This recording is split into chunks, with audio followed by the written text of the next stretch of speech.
Hello दोस्तों, स्वागत है आपका हमारे channel career update bye engineer में।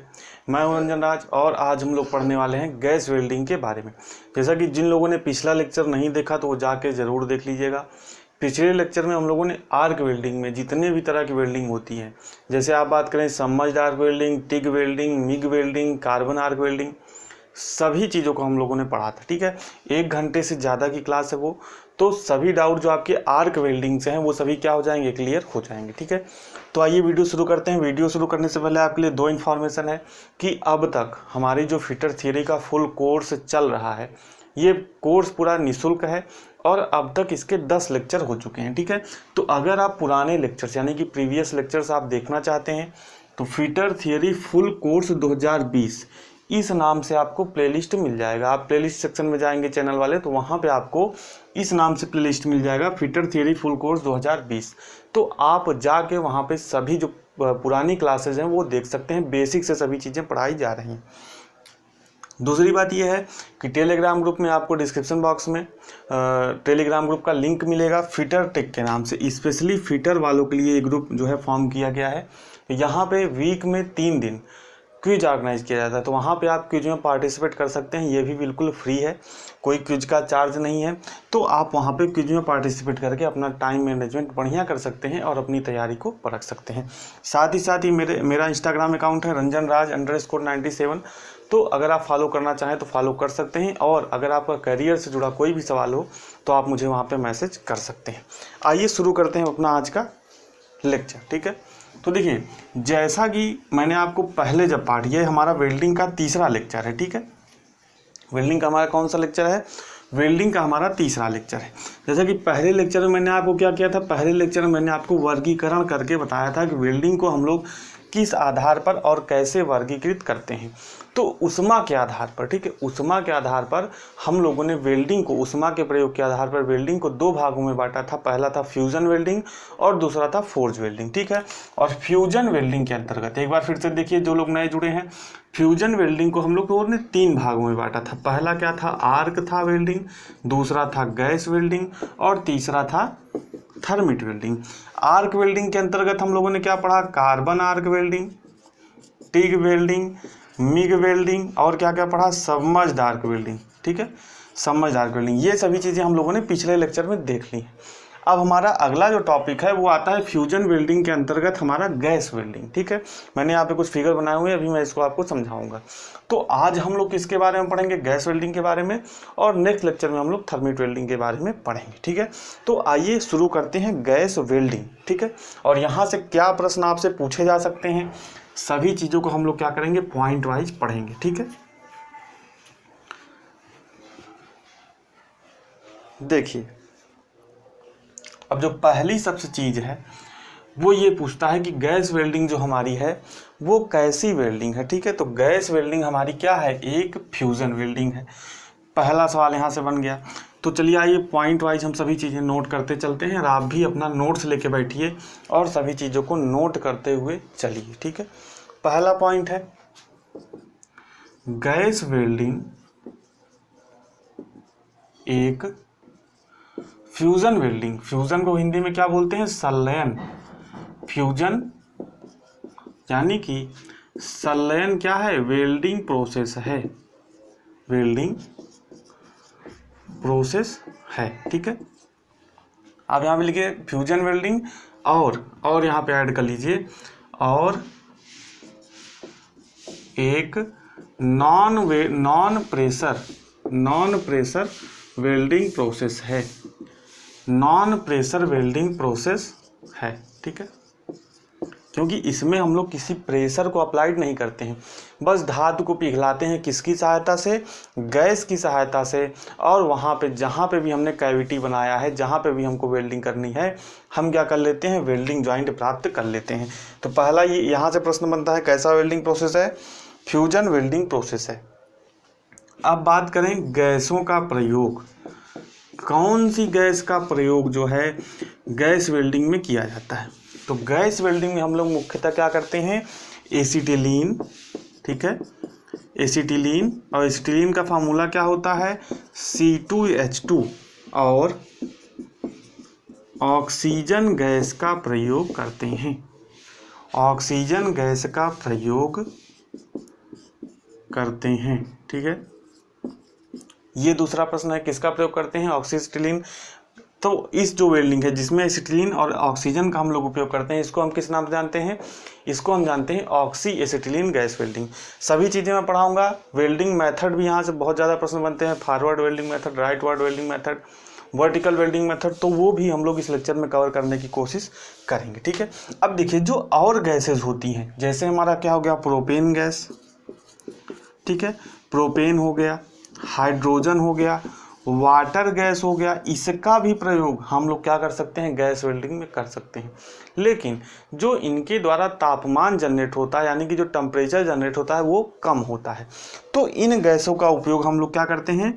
लो मेल्टिंग पॉइंट यानी कि कम गलनांक वाली धातुओं के लिए करते हैं। कम गलनांक वाली धातु के लिए, ठीक है, कम गलनांक वाली धातु के लिए करते हैं। ठीक है, तो ये बात आपको याद रखनी है। अब आइए आगे बढ़ते हैं। अब आगे हम लोग देखेंगे इक्विपमेंट, यानी कि अब हमको पढ़ना क्या है। देखिए गैस वेल्डिंग में मैंने आपको बताया कि जो सबसे महत्वपूर्ण है वो क्या है? एसिटिलीन और जो ऑक्सीजन का उपयोग करके हम लोग क्या करते हैं? गैस वेल्डिंग करते हैं। तो इस वेल्डिंग को किस नाम से जाना जाता है? इस वेल्डिंग को ऑक्सी एसिटिलीन गैस वेल्डिंग के नाम से जाना जाता है। तो हम लोग क्या करेंगे? ऑक्सी एसिटिलीन गैस वेल्डिंग को ही गैस वेल्डिंग में पढ़ते हैं। तो आइए देखते हैं oxy acetylene gas welding.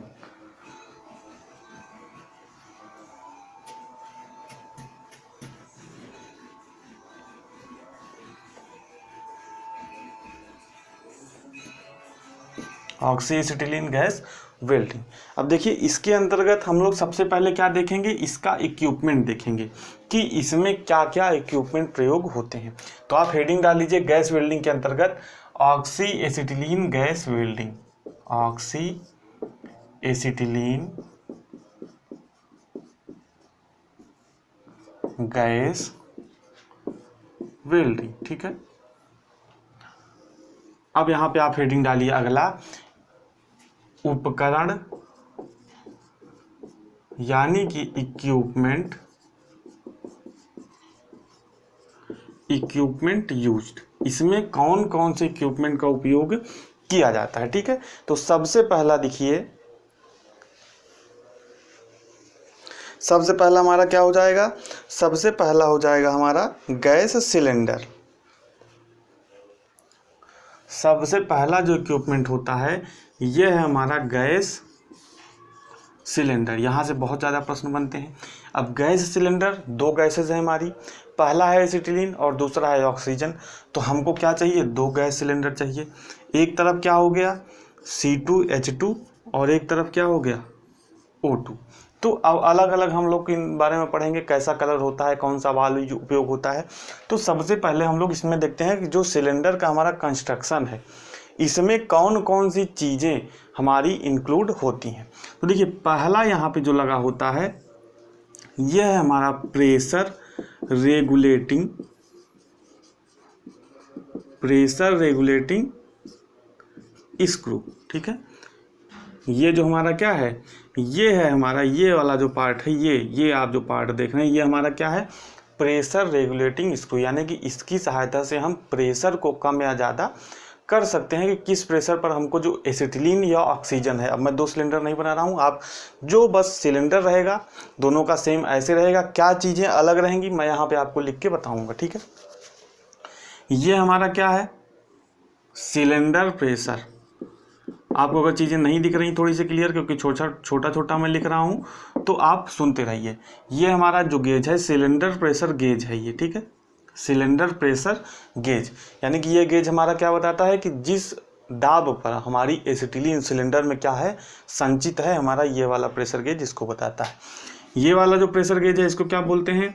Outlet pressure gauge, यानी कि कितनी प्रेशर पर हम एसिटिलीन को बाहर सप्लाई कर रहे हैं। ठीक है, और इसकी सहायता से जो हमारा प्रेशर रेगुलेटिंग स्क्रू है, इसकी सहायता से हम लोग क्या करते हैं? इसकी सहायता से हम लोग प्रेशर को नियंत्रित करने का काम करते हैं।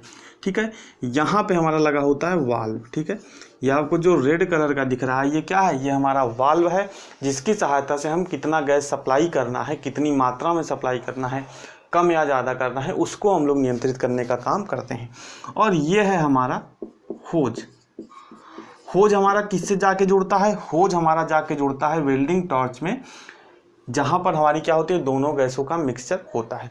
तो ये था हमारा कंस्ट्रक्शन गैस सिलेंडर का। अब देखिए 2 सिलेंडर हमारे पास उपयोग होते हैं, एक एसिटिलीन सिलेंडर और एक ऑक्सीजन सिलेंडर। तो जो सबसे पहला प्रश्न बनता है, ठीक है, एसिटिलीन सिलेंडर से वो ये बनता है, पहला जो प्रश्न बनता है एसिटिलीन सिलेंडर से वो ये बनता है कि इसका जो वाल्व है, इस पे जो जैसे यहाँ पे वाल्व है, तो इसके वाल्व में कौन सी थ्रेड उपयोग होती है। तो आप लिखिए इसके वाल्व में लेफ्ट हैंड थ्रेड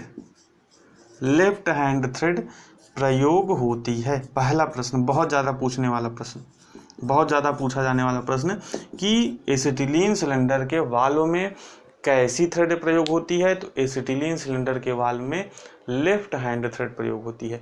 अब लेफ्ट हैंड थ्रेड मैं आपको बताऊंगा भी, थ्रेड भी जब आगे पढ़ाऊंगा तब भी मैं आपको बताऊंगा, फिर भी आप एक समझ लीजिए कि लेफ्ट हैंड थ्रेड वो थ्रेड होती हैं जो एंटी क्लॉकवाइज, यानी कि अगर हमारा कोई बोल्ट है, ठीक है, बोल्ट है, उस पर क्या कटा हुआ है, लेफ्ट हैंड थ्रेड कटा हुआ है, हम उसको एंटी क्लॉकवाइज डायरेक्शन में घुमाएं, यानी कि घड़ी की सुई की उल्टी दिशा में, यानी कि जिस दिशा में हमारी घड़ी की सुइयाँ घूमती हैं उसकी उल्टी दिशा में घुमाएं, तब वो किसी नट के अंदर क्या करेगा, अंदर की तरफ बढ़ेगा। जबकि जो राइट हैंड थ्रेड होता है, उस अगर किसी बोल्ट पर राइट हैंड थ्रेड कटा है, हम उसको क्या करें, क्लॉकवाइज डायरेक्शन में, यानी कि घड़ी की सुइयों की दिशा में घुमाएं, तब वो नट के अंदर मूव करता है। तो आपको ये ध्यान रखना है, बाकी मैं डिटेल में पढ़ाऊंगा थ्रेड में। ठीक है, अब ऑक्सीजन सिलेंडर से आपको क्या याद रखना है कि इसके वाल्व में राइट हैंड थ्रेड कटा होता है, राइट हैंड थ्रेड। ठीक है, यानी कि जो ऑक्सीजन सिलेंडर का वाल्व है उसमें कैसा थ्रेड कटा रहेगा, उसमें राइट हैंड थ्रेड कटा रहेगा। बहुत ही ज़्यादा पूछे जाने वाले ये सभी सवाल है। अब बात करते हैं कलर की। ठीक है, तो जो एसिटिलीन सिलेंडर का हमारा रंग होता है, ठीक है, यानी कि रंग यहाँ पे लिख लीजिए, रंग कैसा होता है, मैरून। ठीक है,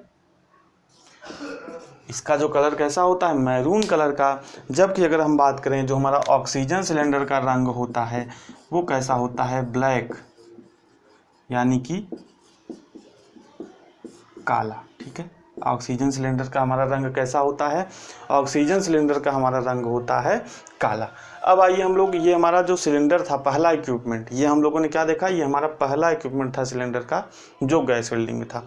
अब जो दूसरा सबसे महत्वपूर्ण इक्विपमेंट है वो हमारा क्या है, वो है हमारा वेल्डिंग टॉर्च। ठीक है, दूसरा हमारा महत्वपूर्ण इक्विपमेंट क्या है, दूसरा हमारा जो महत्वपूर्ण इक्विपमेंट है वो है हमारा वेल्डिंग टॉर्च। तो आइए हम लोग वेल्डिंग टॉर्च के बारे में देखते हैं। फिगर मैंने आपको वहाँ पे पहले ही बना दिया है। ठीक है,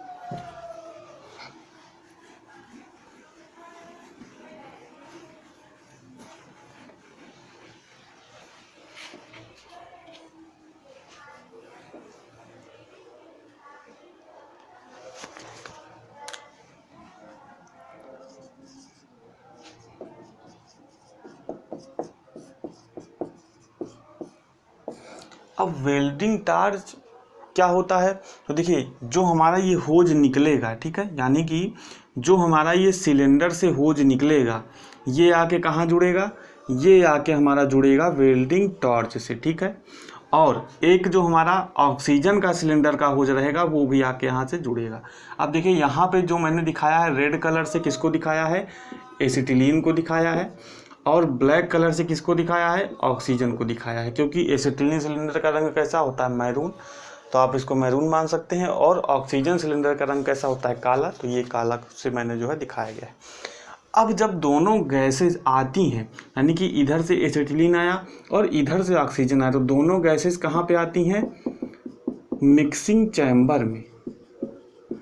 दोनों गैसेस कहाँ पे आती हैं, मिक्सिंग चैम्बर में आती हैं, और वहीं पर दोनों गैसें क्या होती हैं, आपस में मिलती हैं। तो ये प्रश्न पूछा गया है कि वेल्डिंग टॉर्च में जो दोनों गैसेज होती हैं यानी कि ऑक्सीजन और एसिटिलीन गैसों का मिश्रण कहाँ पे बनता है या दोनों गैसेज कहाँ पे मिलती हैं, तो आप यहाँ पे स्टार लगा के लिखिए मिक्सिंग चैम्बर में दोनों गैसें O2 एंड C2H2 क्या होती हैं, मिलती हैं। ठीक है, और मिलने के बाद जब हम यहाँ से खोलते हैं इसको तो यहाँ से दोनों गैसेस बाहर निकलती हैं और इसके बाद यहाँ पर हम किसकी सहायता से, फ्रिक्शन लाइटर की सहायता से। ठीक है, ये भी आपको प्रश्न पूछा गया है कि ऑक्सी एसिटिलीन गैस वेल्डिंग में वेल्डिंग टार्च को जलाने के लिए हम लोग किसका प्रयोग करते हैं, तो वेल्डिंग टार्च को जलाने के लिए हम लोग फ्रिक्शन लाइटर का उपयोग करते हैं। फ्रिक्शन लाइटर की सहायता से हम लोग इसको यहाँ से जब जलाते हैं तो यहाँ से क्या बनती है, फ्लेम निकलती है, बहुत ही हाई टेम्परेचर फ्लेम निकलती है। कैसे निकलती है अभी हम लोग उसका रिएक्शन देखेंगे। फिर इसकी सहायता से हम लोग क्या करते हैं, किसी भी रॉड को जिस रॉड से हमको वेल्डिंग करना रहता है यानी कि फिलर रॉड उसे बोलते हैं, फिलर रॉड को पिघलाते हैं और उस जो पिघला हुआ मेटल है जहाँ पे हमको वेल्डिंग करनी है वहाँ पे जाके भर जाता है और हमारी वेल्डिंग हो जाती है। ठीक है, तो ये था हमारा दूसरा जो कंपोनेंट, ये क्या था, वेल्डिंग टॉर्च। तीसरा कंपोनेंट क्या है, अब तीसरा कंपोनेंट जो है ये सब हमारे इंपॉर्टेंट नहीं है उतने। ठीक है, आइए तब भी हम लोग देख लेते हैं कि और कौन कौन से कंपोनेंट यूज होते हैं।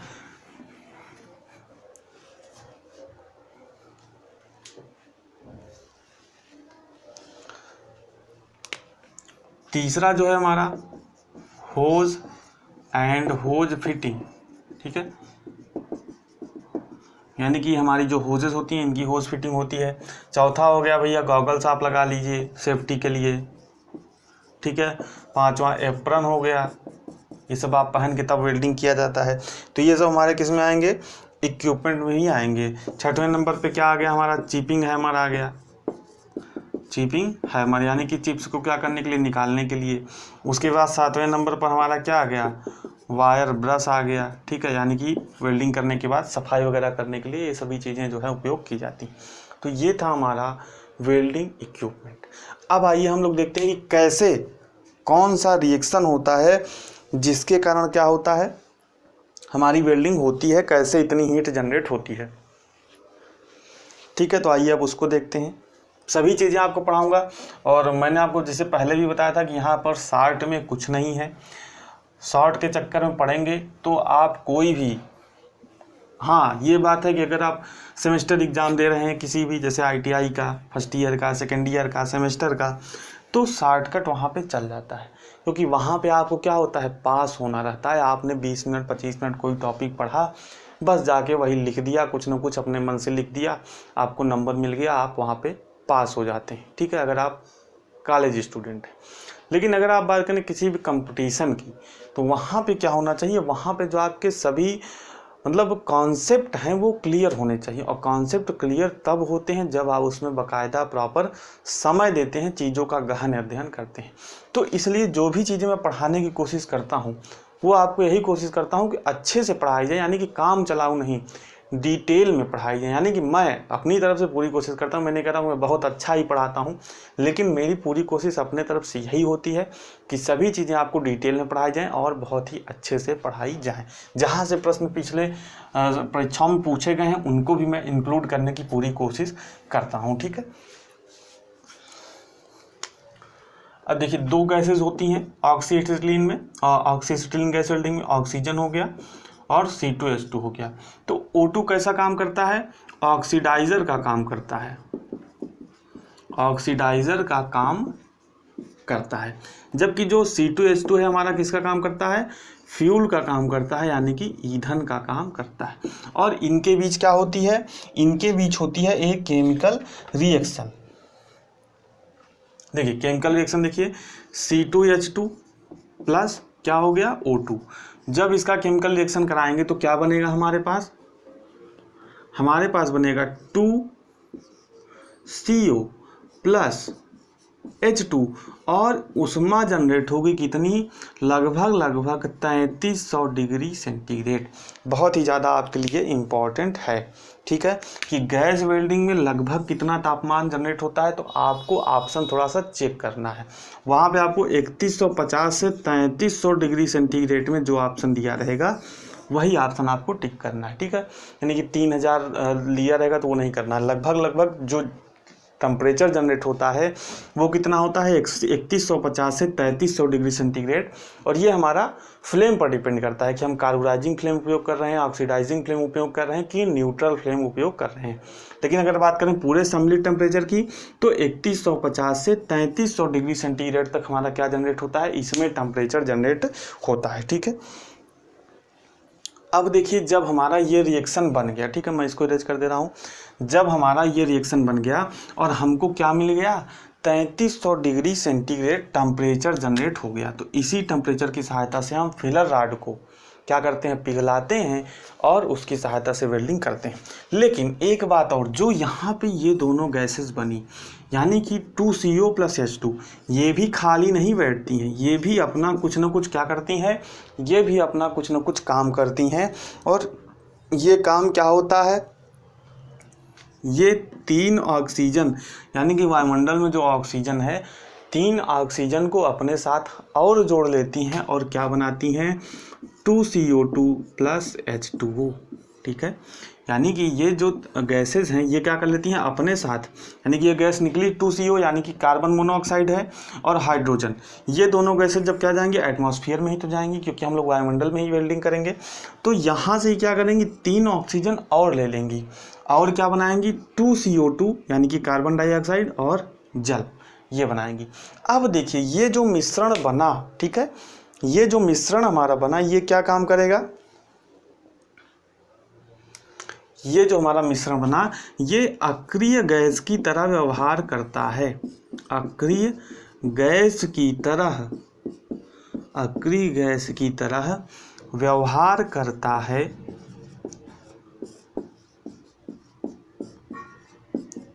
और वेल्डन पूल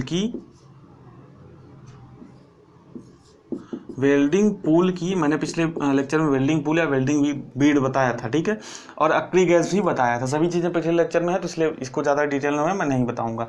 तो अक्रिय गैस की तरह व्यवहार करता है और वेल्डिंग पूल की ऑक्सीडेशन से रक्षा करता है, ऑक्सीडेशन से रक्षा करता है। ठीक है, अब बात आपको समझ में आ गई। इसमें इनर्ट गैस का उपयोग नहीं होता है, तो क्या करता है ये जो मिश्रण है ये खुद ही इस तरीके से इसके बाद ऑक्सीजन के साथ मिलकर 2CO2 और H2O बना लेता है और हमारा क्या करता है, एक अक्रिय गैस की तरह व्यवहार करता है।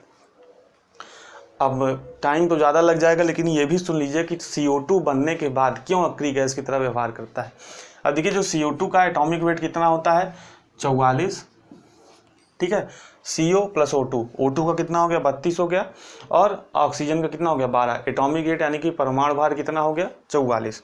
जबकि बात करें ऑक्सीजन की, ऑक्सीजन का परमाणु भार कितना हो गया, ऑक्सीजन का दो ऑक्सीजन है तो कितना हो गया इसका, 32। ठीक है, अब देखिए भैया जो ऑक्सीडेशन होता है वो किसके कारण होता है, ऑक्सीजन के कारण ही। तो जब यहाँ पे 2CO2 बन गया तो जहाँ पे हम वेल्डिंग कर रहे हैं CO2 उसके ऊपर क्या कर देता है, एक परत बना देता है। क्यों, क्योंकि CO2 जो है भारी है ऑक्सीजन से। अब जब ऑक्सीजन से भारी है तो जाहिर सी बात है ऑक्सीजन से नीचे ही रहेगा, तो जहाँ पे हम वेल्डिंग कर रहे हैं वहाँ पे एक सुरक्षा परत बना देगा। और जो बाहर की ऑक्सीजन है, जो बाहर की O2 है, जो अटैक कर रही है हमारी जो पिघला हुआ मेटल है, वेल्डिंग पूल है, वेल्डिंग बीड है, उस पर अटैक करने से उसको रोक देता है और इस तरह वो क्या करता है, ऑक्सीडेशन से रक्षा करता है। ठीक है, तो चीज़ें आपको समझ में आ रही हूँ अभी तक, तो वीडियो को लाइक ज़रूर कर दीजिए और शेयर कर दीजिए अपने दोस्तों के साथ, क्योंकि फिटर थियरी का जो फुल कोर्स है शुरू हो चुका है, 10 लेक्चर हो चुके हैं, ये हमारा 11वां लेक्चर है। और ये जो कोर्स है ये सभी कोर्स क्या है, पूरी तरह से फ्री हैं। अगर आप किसी और चैनल पर जाएंगे तो वहाँ पे मैं नहीं कह रहा हूँ कि सभी चैनल वाले, लेकिन कुछ चैनल के लोग क्या करते हैं कि आपको एक एप्लीकेशन पे ले जाएंगे जहाँ पर क्या करना पड़ेगा, आपको जो कोर्स है वो परचेज करना पड़ेगा। तो यहाँ पे ऐसा कोई सिस्टम नहीं है, कोई चार्ज नहीं है। तो आप मतलब जिन लोगों को लाभ लेना है ज़्यादा से ज़्यादा उन लोग के पास क्या करिए, वीडियो को शेयर किया करिए, ताकि क्योंकि जो गरीब बच्चे हैं उनके पास इतने पैसे नहीं हैं भाई चलें कोर्स ख़रीदें, और जब सब चीज़ें अच्छी चीज़ें फ्री में अवेलेबल हैं तो कोर्स ख़रीदने की ज़रूरत नहीं है। ठीक है, और साथ ही आपने चैनल को सब्सक्राइब नहीं किया सब्सक्राइब कर लीजिए। और हाँ, फिटर टेक जो हमारा टेलीग्राम ग्रुप है उसको ज़रूर ज्वाइन करिए, क्योंकि वहाँ पे आपको क्विज का लाभ मिल जाता है, डिस्कशन भी आप कर सकते हैं, क्योंकि वहाँ पे और भी जो फिटर के बच्चे हैं वो जुड़े हुए हैं। कोई क्वेश्चन है आपका तो वहाँ पे आप कई लोग हैं तो आप डिस्कस कर सकते हैं, ठीक है। तो आपको बहुत ही वहाँ पे लाभ मिलेगा। अब आइए हम लोग देखते हैं जो ज्वाला के प्रकार हैं हमारे, यानी कि टाइप्स ऑफ फ्लेम, ठीक है। तो गैस वेल्डिंग में ये जो पूछा जाता है ज्वाला का प्रकार भी पूछा जाता है, और कौन सी जो फ्लेम है वो कहाँ पे उपयोग की जाती है ये भी आपसे पूछा जाता है। तो आप लिखिए, हेडिंग डालिए, ज्वाला का प्रकार यानी कि टाइप्स ऑफ फ्लेम्स, ठीक है। पहले नंबर पर हमारा क्या जाता है, पहले नंबर पर हमारा आ जाता है न्यूट्रल फ्लेम, न्यूट्रल फ्लेम। अब न्यूट्रल फ्लेम में क्या होगा, जाहिर सी बात है न्यूट्रल है तो जो C2H2 यानी कि एसिटिलीन, आपको पता है कि एसिटिलीन का फार्मूला क्या होता है, C2H2 अनुपात O2 कितना होता है, 1:1, यानी कि दोनों का जो अनुपात होगा वो क्या होगा, वो होगा हमारा बराबर। अब देखिए इसका जो यूज है कहाँ पे किया जाता है, तो हम लोग सभी मैक्सिमम सभी वेल्डिंग प्रोसेस के लिए हम लोग क्या कर सकते हैं, किसी भी धातु की वेल्डिंग के लिए जो है इसका उपयोग कर सकते हैं। फिर भी आप देख लीजिए कुछ धातुएं, पहला है हमारा carbon steel, carbon steel, cast iron, ठीक है। इसके बाद हो गया हमारा nickel, mild steel, aluminium, mild steel aluminium के लिए प्रयोग किया जाता है, ठीक है। हमारी न्यूट्रल फ्लेम का जो उपयोग है carbon steel, cast iron, nickel, mild steel और एल्यूमिनियम के लिए मुख्यतः प्रयोग किया जाता है। अब आइए देखते हैं दूसरी फ्लेम के बारे में। दूसरी जो फ्लेम है वो कौन सी है, दूसरी फ्लेम है हमारी carburising flame.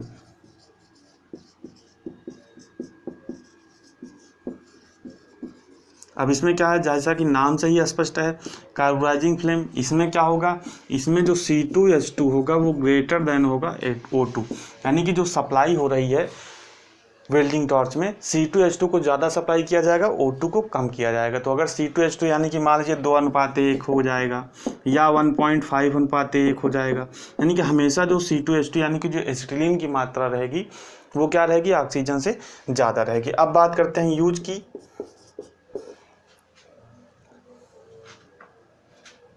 Aluminium, high carbon steel,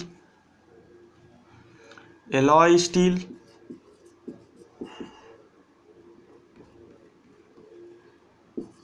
alloy steel, lead, और वहाँ पर किया जाता है, वहाँ पर किया जाता है जहाँ पर धातु का ऑक्सीडेशन होने की संभावना रहती है, ऑक्सीडेशन होने की संभावना रहती है, ठीक है। यानी कि कोई ऐसी धातु है अगर हम ज़्यादा ऑक्सीजन उसमें सप्लाई कर देते हैं तो उसका ऑक्सीडेशन होने लगता है, क्षरण होने लगता है। तो अगर ऐसी कोई धातु है तो वहाँ पे हम क्या करते हैं, ऑक्सीजन की मात्रा कम कर देते हैं और C2H2 की मात्रा ज़्यादा कर देते हैं, तो वहाँ पे इसका उपयोग किया जाता है। दूसरा इसका उपयोग क्या है,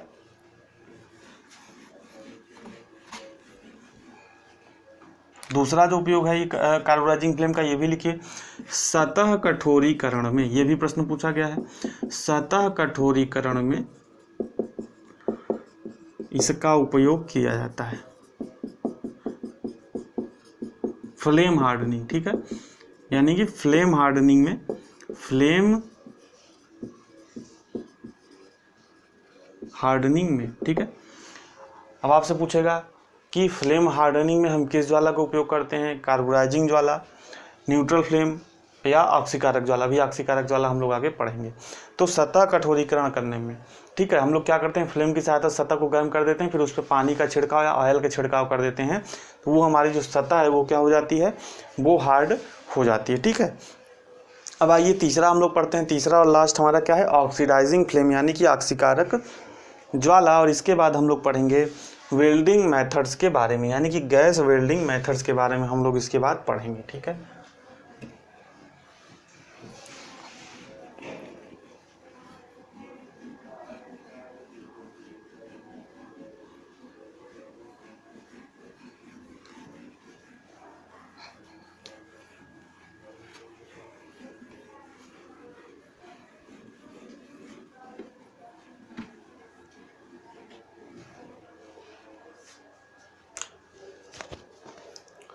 तीसरा हमारा है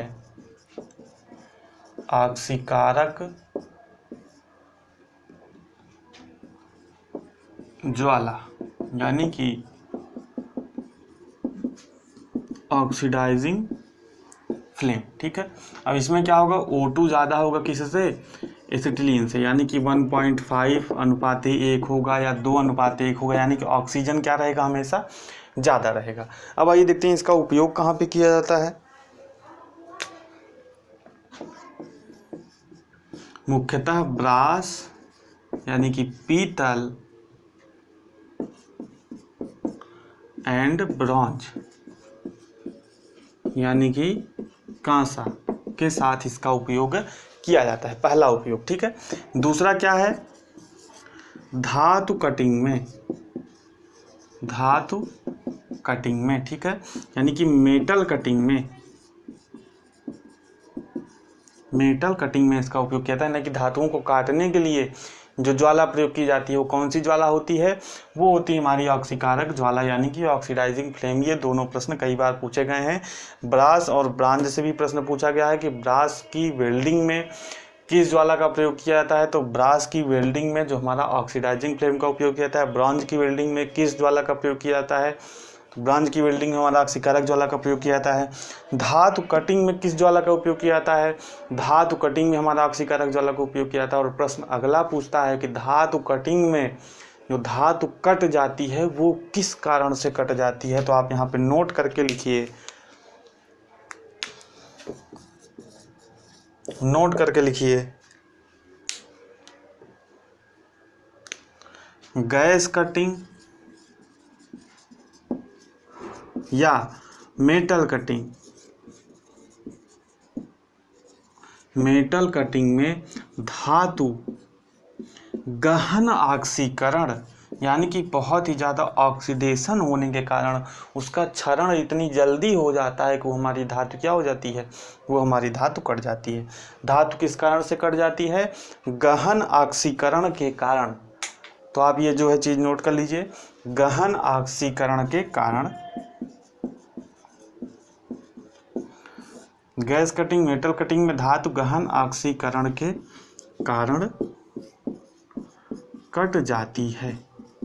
तो ये प्रश्न भी पूछा गया है। सभी टॉपिक जो आपको पढ़ाए जा रहे हैं वो प्रश्न के आधार पे ही पढ़ाए जा रहे हैं। अब आप लोग हेडिंग डालिए गैस वेल्डिंग मेथड्स। ठीक है,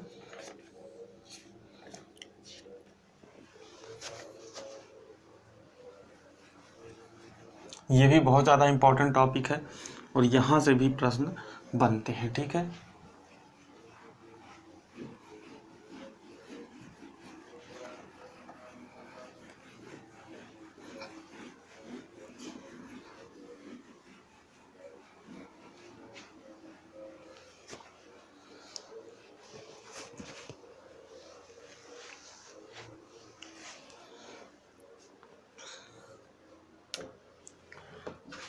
गैस वेल्डिंग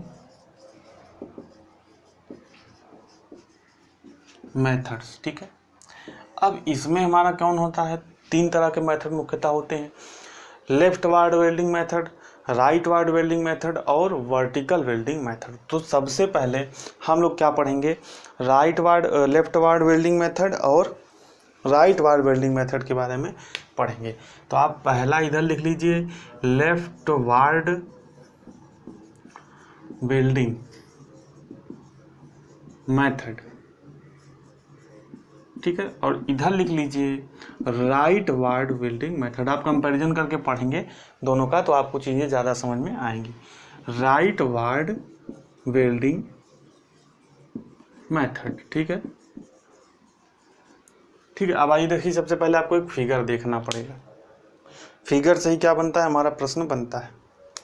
मान लीजिए हमारी क्या है, ये हमारी कोई जॉब है जिस पे हमको क्या करनी है, यहाँ पे हमको वेल्डिंग करनी है, ठीक है, कुछ इस डायरेक्शन में ऐसे हमको वेल्डिंग करनी है। तो सबसे पहले यहाँ पे हम क्या बनाएंगे, यहाँ पे हम बना लेंगे वेल्डिंग टॉर्च,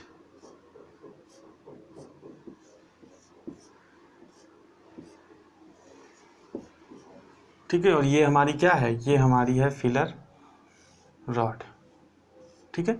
आपको पता है भाई दो ही चीज़ों का तुम लोग उपयोग करेंगे, वेल्डिंग टॉर्च जहाँ पे हमारा क्या आ रहा है, यहाँ से हमारा क्या आ रहा है, यहाँ से एसिटिलीन और ऑक्सीजन का मिक्सचर आ रहा है, और यहाँ पे हम उसको जला के यहाँ पे ज्वाला मिल रही है, और इस ज्वाला की सहायता से हम फिलर रॉड को पिघला रहे हैं। तो आप यहाँ पे लिख लीजिए फिलर रॉड, यहाँ पे आप लिखिए फिलर रॉड, ठीक है। और यहाँ पे क्या है, ये है हमारी वेल्डिंग टॉर्च, ठीक है, ये हमारा क्या है, वर्क पीस। सेम ऐसे फिगर आप यहाँ पे भी बनाइए, ठीक है।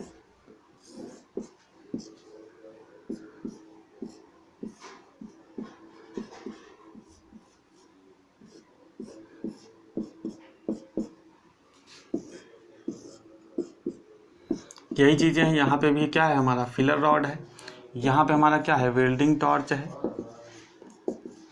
यहाँ पे क्या है, वर्क पीस है। अब देखिए दोनों में अंतर क्या है।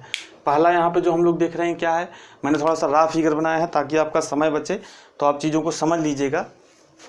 तो यहाँ पे जो पहला फिगर है ये क्या है, लेफ्ट वार्ड वेल्डिंग मेथड का। तो अब लेफ्ट वार्ड वेल्डिंग में सबसे पहला प्रश्न पूछा जाता है कि ये किस दिशा से किस दिशा में की जाती है। देखिए मैं ऐसे खड़ा हूँ, ये मेरा क्या है, राइट हैंड है, और ये मेरा क्या है, ये मेरा लेफ्ट हैंड है। तो मैंने यहाँ पे राइट लिख लिया, यहाँ पे लेफ्ट लिख लिया। तो इसमें जो वेल्डिंग की जाती है वो राइट से लेफ्ट की तरफ, यानी कि जो वेल्डिंग डायरेक्शन होगा, सबसे ज़्यादा जरूरी चीज़, पहला प्रश्न कि लेफ्ट वार्ड वेल्डिंग मेथड में। अब लेफ्ट वार्ड वेल्डिंग मेथड हो गया तो इसका मतलब हम बाईं तरफ वेल्डिंग करेंगे। तो इसमें पूछा जाता है लेफ्ट वार्ड वेल्डिंग मेथड में वेल्डिंग की दिशा होती है वो क्या होती है, दाएं से बाएं, बाएं से दाएं, इस तरीके से आपको ऑप्शन दिया रहेगा। तो इसमें वेल्डिंग की दिशा क्या होती है, दाएं से बाएं की तरफ होती है। तो आपको एक ट्रिक भी आप याद रख सकते हैं कि लेफ्ट वार्ड वेल्डिंग मेथड में लेफ्ट है तो वेल्डिंग की दिशा क्या होगी, लेफ्ट की तरफ होगी। दूसरा प्रश्न बनता है कि जो वेल्डिंग टॉर्च का कोण होता है जॉब के साथ, जो वेल्डिंग हमारी जो टॉर्च है वो जॉब के साथ कितने कोण पर होती है। तो आपको ये कोण याद रखना है 60 से 70 डिग्री। बहुत ही ज़्यादा इंपॉर्टेंट सवाल है कि लेफ्ट वार्ड वेल्डिंग मेथड में जो कोण होता है वेल्डिंग टॉर्च का धातु की सरफेस के साथ वो कितना होता है, 60 से 70 डिग्री। अब बात आती है फिलर रॉड की, कि जो फिलर रॉड का कोण होता है धातु के साथ वो कितना होता है, तो वो भी आपको याद रखना है, वो होता है 30 से 40 डिग्री। 30 से क्या होता है, 30 से 40 डिग्री। अब देखिए प्रश्न ऐसे भी पूछ सकता है और प्रश्न ऐसे भी पूछ सकता है कि लेफ्ट वार्ड वेल्डिंग मेथड में वेल्डिंग टॉर्च और फिलर रॉड का धातु के साथ कोण होता है क्रमशः 60 degree, 30 degree, 70 degree, 30 degree, 60 degree, 40 degree, और यहाँ पे क्या कर दिया 70 डिग्री और 30 डिग्री। ये हमारा वेल्डिंग टॉर्च का कोड है और हमारा ये फिलर रॉड का कोड है। अब आप कैसे करेंगे भैया, आप कहेंगे कि आपने 60 से 70 डिग्री बताया है, उस चारों ऑप्शन में 60 70 है। यहाँ पे आपने 30 से 40 डिग्री बताया है और चारों ऑप्शन में 30 40 है। तो अब आप देखिए 60, जब इसका कोण 60 होगा तब इसका कोण कितना होगा, 30। समझ रहे कि नहीं ये बात। और इसका जब कोण 70 होगा तो इसका कोण होगा 40। अब देखिए 70 40 आपको कहीं मिल रहा है, नहीं, 70 30 70 30 आपको मिल रहा है। 60 40, 60 के साथ मैंने क्या बताया, अगर 60 डिग्री वेल्डिंग टॉर्च का दिया है तो उसके साथ फिलर रॉड का जो कोण होगा वो कितना होगा, 30 डिग्री। देखिए 60 और 30 आपको दिया है ना, ऑप्शन ये सही हो जाएगा। तो अगर इस तरह का प्रश्न पूछे तो आपको ऐसे करना है, 60 के साथ 60, वेल्डिंग टॉर्च का अगर एंगल है 60 डिग्री, फिलर रॉड का एंगल आपको कितना लेना है, 30 डिग्री। वेल्डिंग टॉर्च का एंगल अगर 70 डिग्री है तो फिलर रॉड का एंगल आपको कितना लेना है, 40 डिग्री। तो ये प्रश्न जो है आपसे पूछे जाते हैं। चौथा प्रश्न कहाँ से बनता है इससे, चौथा प्रश्न देखिए, अब देखिए सब कुछ फिगर में ही है, मैं अलग से लिख नहीं रहा हूँ, आपको ये ध्यान रखना है कि जो वेल्डिंग है राइट टू लेफ्ट की जाती है। बहुत पूछे जाने वाला प्रश्न है। दूसरा प्रश्न ये है, तीसरा प्रश्न ये है, चौथा प्रश्न है कि लेफ्ट वार्ड वेल्डिंग मेथड को और किस नाम से जाना जाता है। तो लेफ्ट वार्ड वेल्डिंग मेथड को यानी कि इसे फॉरवर्ड वेल्डिंग मेथड के नाम से भी जाना जाता है। तो ये बात भी आपको याद रखनी है। चौथा प्रश्न ये है हमारा। अगला प्रश्न इससे कहाँ पूछता है, अगला प्रश्न है यूज से अगला प्रश्न पूछता है 6 mm की मोटाई तक स्टील प्लेट की बट वेल्डिंग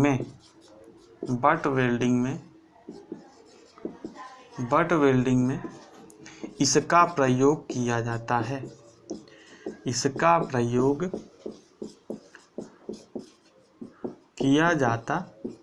ठीक है। 6 mm की मोटाई तक जो हमारी स्टील प्लेट है उनकी वेल्डिंग के लिए किसका प्रयोग किया जाता है, उनकी वेल्डिंग के लिए हमारा लेफ्ट वार्ड वेल्डिंग मेथड का प्रयोग किया जाता है। समझ में आ गया ये सभी चीज़ें। अब आइए हम लोग बढ़ते हैं जो हमारा अगला वेल्डिंग मेथड है यानी कि दूसरा राइट वार्ड वेल्डिंग मेथड। ठीक है।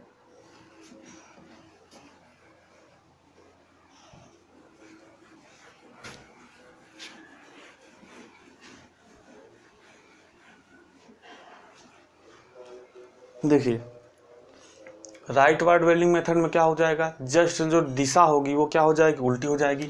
अब देखिए ये मेरा लेफ्ट है, ये मेरा राइट है, तो लेफ्ट वार्ड वेल्डिंग मेथड में क्या हो रहा था, राइट टू लेफ्ट हो रहा था। यहाँ पे क्या हो जाएगा, लेफ्ट टू राइट, यानी कि जो वेल्डिंग की डायरेक्शन होगी वो क्या हो जाएगी हमारी, बाएं से दाएं। तो फिगर जरूर बनाइएगा अपने नोट्स में। अब बात करते हैं कोण की, कि जो हमारा वेल्डिंग टॉर्च का जो कोण होता है वर्क पीस के साथ वो कितना होता है, तो वो यहाँ पे होता है 40 से 50 डिग्री। यानी कि यहाँ पे जो कोण है वो क्या हो जाता है, बदल जाता है। यानी कि जो कोण कितना होगा 40 से 50 डिग्री। जबकि बात करें फिलर रॉड की, तो फिलर रॉड का जो कोण होता है वो 30 से 40 डिग्री ही रखा जाता है। ठीक है। अब आप बात समझ गए ना। जैसे मैंने पिछले आपको टॉपिक में बताया था 50 डिग्री अगर इसका होगा तो इसका कितना होगा 40 डिग्री, अगर इसका 40 डिग्री होगा तो इसका कितना होगा 30 डिग्री। आप ऐसे समायोजन कर लेंगे अगर आपको प्रश्न में एक साथ दोनों चीज़ें देती हैं। तो ये था हमारा क्या, राइट वार्ड वेल्डिंग मेथड। अब आइए इसके बारे में कुछ चीज़ें देख लेते हैं। पहला पॉइंट आप इसका लिखिए, बहुत ज़्यादा पूछे जाने वाला, मोटी सीट या प्लेट की वेल्डिंग में इसका प्रयोग किया जाता है।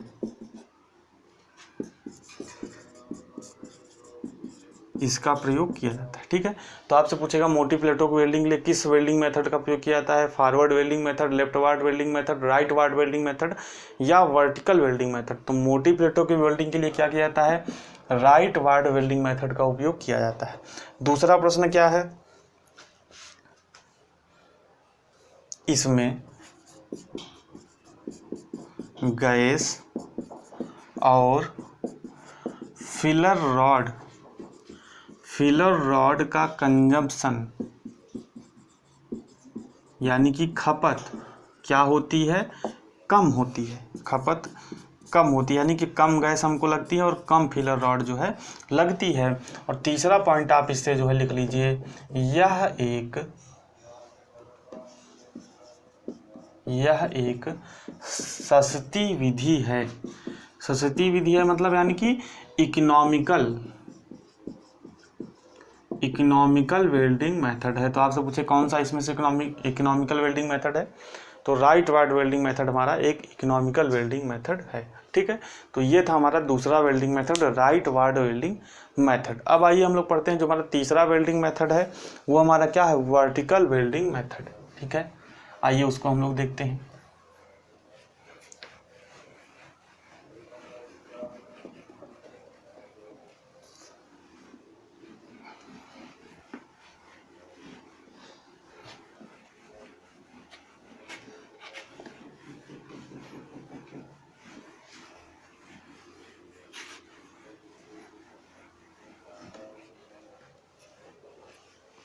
Vertical welding method.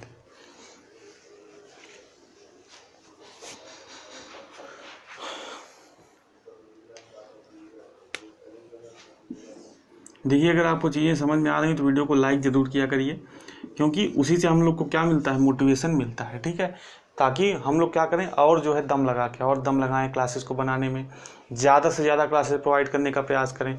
क्यों? क्योंकि तभी हमको लोग को पता चलता है कि आपको चीज़ें अच्छी लग रही हैं और आपको सभी टॉपिक्स जो हैं समझ में आ रही हैं। और नहीं समझ में आ रही हैं तब आप कमेंट करिए कि हाँ भैया, आपको ये सुधार करने की ज़रूरत है, हमें ये चीज़ समझ में नहीं आ रही है। तो आप लोग के जो कमेंट हैं वो क्या है, आमंत्रित हैं। ठीक है, अब देखिए वर्टिकल वेल्डिंग मेथड में क्या होता है, जब यानी कि कोई वर्टिकल प्लेट की हमको वेल्डिंग हो तो हम करना हो तो उसके लिए हम लोग क्या करते हैं, वर्टिकल वेल्डिंग मेथड का उपयोग करते हैं।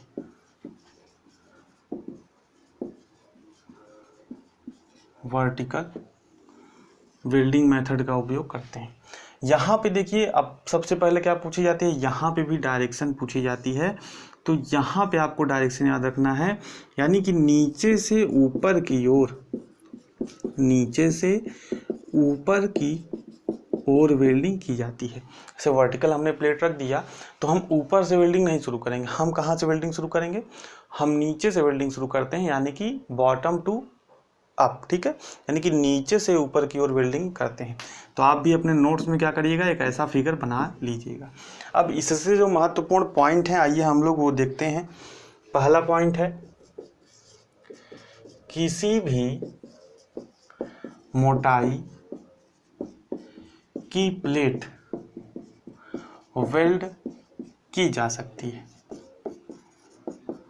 अभी यहाँ पे हम लोग एंगल वगैरह भी देखेंगे, की जा सकती है, यानी कि किसी भी मोटाई की जो प्लेट की वेल्डिंग है वो इसके द्वारा क्या की जा सकती है, इसके द्वारा की जा सकती है। दूसरा पॉइंट है,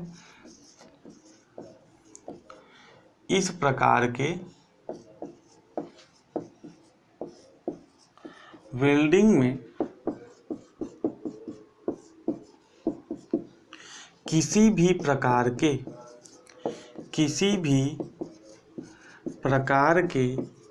एज प्रिपरेशन, यानी कि वेल्डिंग से पहले हम लोग क्या करते हैं, एज प्रिपरेशन करते हैं। तो इसमें क्या पड़ती है, एज प्रिपरेशन की आवश्यकता नहीं होती है।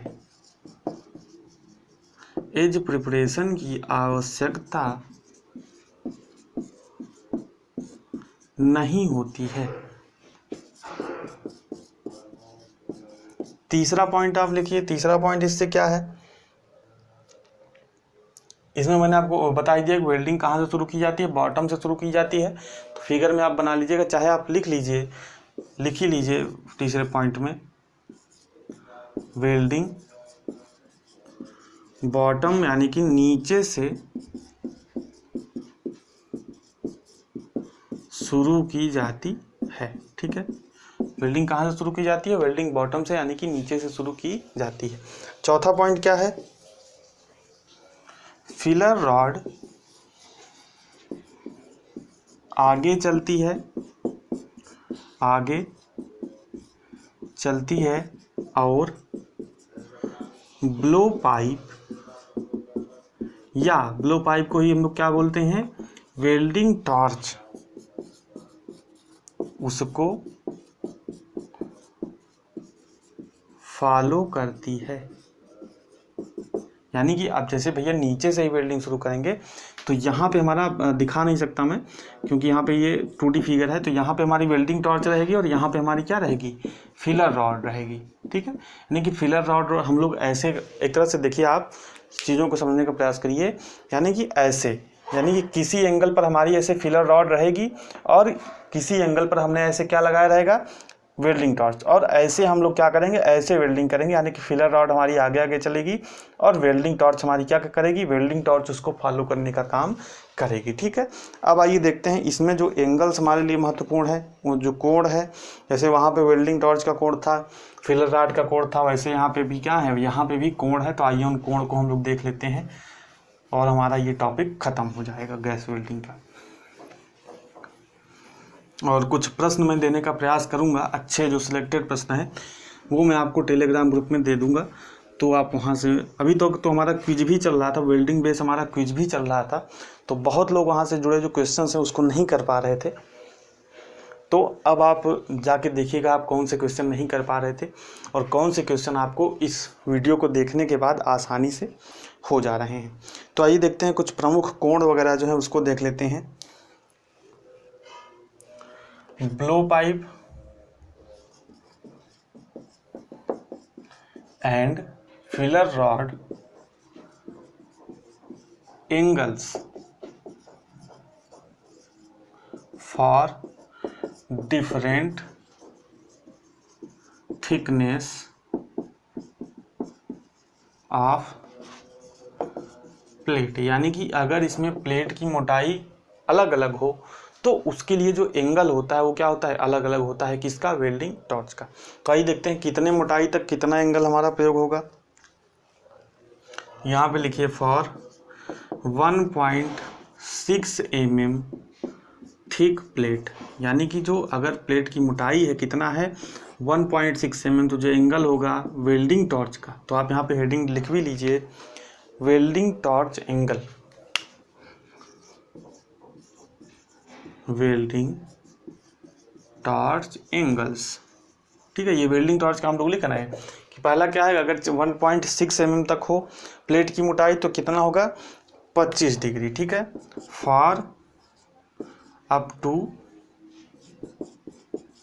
3.2 mm, यानी कि अगर 1.6 mm से और 3.2 mm तक हो जाए तो एंगल कितना हो जाएगा 50 डिग्री। किसका?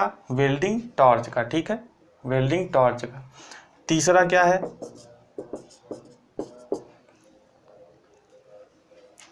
5 mm एंड एबव, यानी कि 5 mm या उससे ज़्यादा हो जाए तो एंगल कितना हो जाएगा 90 डिग्री, यानी कि जो वेल्डिंग टॉर्च का एंगल है 90 डिग्री। और बात करें हम लोग फिलर रॉड की,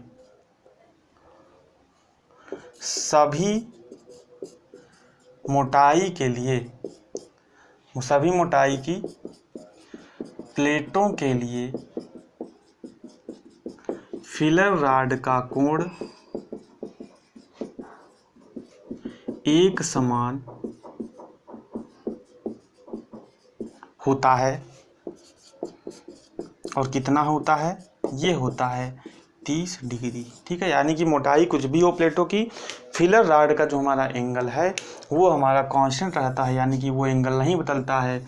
जबकि इस अगर हमारी प्लेट की मोटाई बदल जाए तो हमारा जो वेल्डिंग टॉर्च का एंगल है वो क्या होता रहता है, वो हमारा बदलता रहता है। तो मैक्सिमम मैंने अपनी तरफ से पूरे चीज़ें आपको वेल्डिंग, जो गैस वेल्डिंग है वहाँ से जो पूछी जाती हैं उसको कवर कर दिया है। और यही क्वेश्चंस क्या होते हैं, बार बार रिपीट होते हैं। यानी कि आपसे पूछ लेगा कि ऑक्सीजन सिलेंडर में के वालों में कौन सी थ्रेड प्रयोग होती है, एसिटिलीन सिलेंडर के वालों में कौन सी थ्रेड प्रयोग होती है, ऑक्सीजन सिलेंडर का रंग कैसा होता है, एसिटिलीन सिलेंडर का रंग कैसा होता है, दोनों जो गैसेज होती हैं कहाँ पे मिलती हैं, तो मैंने आपको बताया मिक्सिंग चैम्बर में मिलती हैं। रिएक्शन आपको पूछ लेगा कि ऑक्सी एसिटिलीन वेल्डिंग में कौन सी रिएक्शन इसमें से सही है। वेल्डिंग मेथड से आपसे प्रश्न पूछेगा कि फॉरवर्ड वेल्डिंग मेथड में, यानी कि लेफ्ट वार्ड वेल्डिंग मेथड में क्या होता है, राइट वार्ड वेल्डिंग मेथड में क्या होता है, किस दिशा से किस दिशा में जो है वेल्डिंग की जाती है, वर्टिकल वेल्डिंग मेथड में क्या होता है। सभी चीज़ें मैंने आपको कवर करने की कोशिश जो है की है। ठीक है, लेफ्ट वार्ड वेल्डिंग मेथड को और किस नाम से जाना जाता है, लेफ्ट वार्ड वेल्डिंग मेथड में वेल्डिंग टार्च का धातु के साथ कोण कितना होता है, राइट वार्ड वेल्डिंग मेथड में फिलर रॉड का कोण वर्कपीस के साथ कितना होता है, वर्टिकल वेल्डिंग मेथड में कोण कितने होते हैं। बाकी अगर कुछ क्वेश्चन छूटे हुए हैं या इससे जुड़े महत्वपूर्ण क्वेश्चन हैं तो मैं आपको टेलीग्राम ग्रुप में दे दूंगा, तो आप टेलीग्राम ग्रुप ज्वाइन कर लीजिए। साथ ही एक हमारा और ग्रुप है कैरियर अपडेट बाय इंजीनियर के नाम से। ठीक है, यानी कि एक हमारा फिटर टेक का ग्रुप है और एक हमारा कैरियर अपडेट बाय इंजीनियर इस नाम से, यानी कि जो हमारे चैनल का नाम है इस नाम से भी एक ग्रुप है। वहाँ पे नॉन टेक्निकल क्विज ऑर्गेनाइज होता है। जैसे फिटर टेक में फिटर से रिलेटेड क्विज ऑर्गेनाइज होता है, वैसे ही कैरियर अपडेट बाय इंजीनियर के ग्रुप में नॉन टेक्निकल क्विज ऑर्गेनाइज किया जाता है रोज़ रात को 10 बजे, यानी कि मंडे टू सैटरडे। संडे को हम लोग गैप रखते हैं, मंडे टू सैटरडे 10 बजे हमारा नॉन टेक्निकल क्विज ऑर्गेनाइज किया जाता है। तो आप किसी भी कंपटीशन की तैयारी कर रहे हो तो वहाँ पे आपको नॉन टेक्निकल भी पढ़ना पड़ता है। तो वहाँ पे आप क्या कर सकते हैं, नॉन टेक्निकल क्विज में पार्टिसिपेट करके अपनी जो नॉन टेक्निकल की तैयारी है वो भी कर सकते हैं। तो मिलते हैं हम लोग नेक्स्ट वीडियो में। नेक्स्ट वीडियो में हम लोग पढ़ेंगे थर्मिट वेल्डिंग के बारे में। तो अगला लेक्चर भी इंपॉर्टेंट है थर्मिट वेल्डिंग का भी, उसको भी मिस मत करिएगा। तब तक के लिए बने रहिए हमारे साथ, और वीडियो पसंद आया हो तो लाइक कर दीजिए, और चैनल को सब्सक्राइब नहीं है तो सब्सक्राइब कर लीजिए। मिलते हैं हम लोग नेक्स्ट वीडियो में, तब तक बने रहिए हमारे साथ। बहुत बहुत धन्यवाद।